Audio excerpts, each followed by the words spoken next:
हा कार्यकर्त्यांचा मेळावा याच्यासाठी आहे की आपण जे आपण उभा आहे त्या उमेदवारीमध्ये आपण कशा पद्धतीनं लढवायचं किंवा कशा पद्धतीनं पुढं जायचं. मला वाटतं मी परवाच्या झालेल्या आपल्या मुलाखतीमध्ये पण सांगितलं होतं की आम्ही कुणाच्या विरोधात लढतो, आमच्याचाच लढतोय तर दुसऱ्याच्या लढतोय. हे 27 तारखेनंतर कळेल. शहानिशा करण्यासाठी हा खरा आमचा मेळावा होता.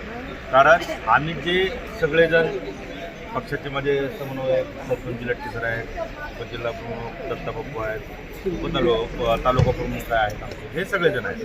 आम्ही ज्या पद्धतीनं काम करतोय त्या कामाची पद्धत आम्ही आमच्या सर्व कार्यकर्त्यांना विचारून एक आमची कोर कमिटी तयार केली आणि त्या कोर कमिटीमध्ये जे सगळे हे नेते मंडळी आहेत आणि ते ज्या पद्धतीने सूचना करतील किंवा अपक्ष उमेदवार दुसऱ्या पक्षाचा आहे त्यांना भरला आहे, त्याला तिथनं डावलला आहे म्हणून भरला आहे असं नाही. जे आमचे शिवसेनेचे पदाधिकारी आहेत ज्याला तिथून डावललं काय परिस्थिती आहे तेच आम्ही विचार आम्ही करत होतो आणि त्या पद्धतीनं आमचं ठरलं आणि म्हणून आम्ही आता हा मेळावा. तुम्ही भाषणामध्ये बोलताना आव्हान दिलं, पुन्हा आव्हान दिलं. भाषणामध्ये बोलताना जे आव्हान दिलं, जे निष्ठावंतावरती अन्याय करतात हे पुन्हा एकट्यासाठी नव्हतं. कारण आपण बघितलं असेल कशा पद्धतीनं बऱ्याचशा पक्षांनी सांगितलं की पक्षामध्ये कशा पद्धतीनं कार्यकर्त्यावरती अन्याय होतो. मला वाटतं जी काही दुय्यम फळी आहे त्या फळीमध्ये नेत्याच्या आडू जे कोणी कृत्य करतो त्याच्यासाठी निश्चित बाहेरची तर नसते, पक्षातलीच आहेत. पण घरातलं भांडण मी मगाशी माझ्या भाषणात सांगितलं, घरातलं पक्ष हा माझा घरच आहे, हे घरातलं भांडण आहे. ज्याला हे समजायचं होतं त्याला ते समजलं. त्याच्यामुळं मला वाटतं तुमच्या माध्यमातून एवढी पोचपोच त्याला बाद झाली नाही. माझं या संदर्भात आमदार साहेबांशी कुठलंही बोलणं झालेलं नाही. कारण त्यांचं माझं बोलणं या विषयात राजकीय कुठल्या ह्याच्यात झालं नाही. निश्चित येणाऱ्या काळामध्ये जर त्यांचा काय निरोप आला जिल्हा प्रमुखांकडं, जिल्हा प्रमुखांचा आला तर आहेत सगळे पदाधिकारी आहेत आणि ठरवू.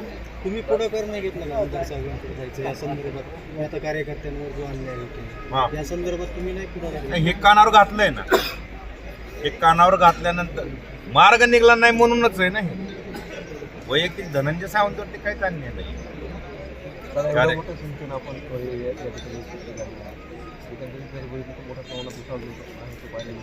मुख्यमंत्र्यांची काय बोलणं झालेलं आहे?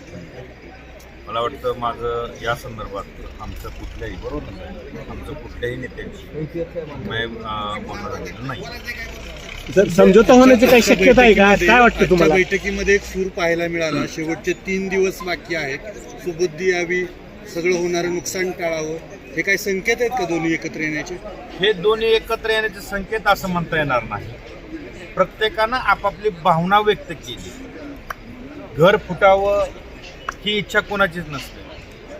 त्याच्यामुळं कसं आहे, जो चुकत नाही तोच बोलतो.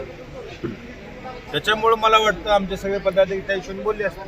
धनंजय सावंतांची काय भावना आहे पुढच्या 3 धनंजय सावंतांची हीच भावना आहे, माझ्या कार्यकर्त्यावरती अन्याय होणार नाही याची काळजी सगळ्यांनी घ्यावी. धनंजय सावंतनं उठाव केलाय. धनंजय सावंत लढणार आहे. तुम्ही जे उमेदवार उभा केले पंचायत समितीला 27ला काही विड्रॉल केलं? मला वाटत थांबा. आज तरी मी थांबच आहे. आज 27ला मी ठाम राहील.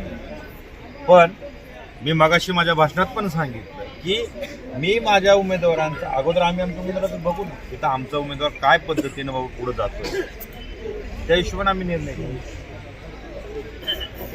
थँक्यू.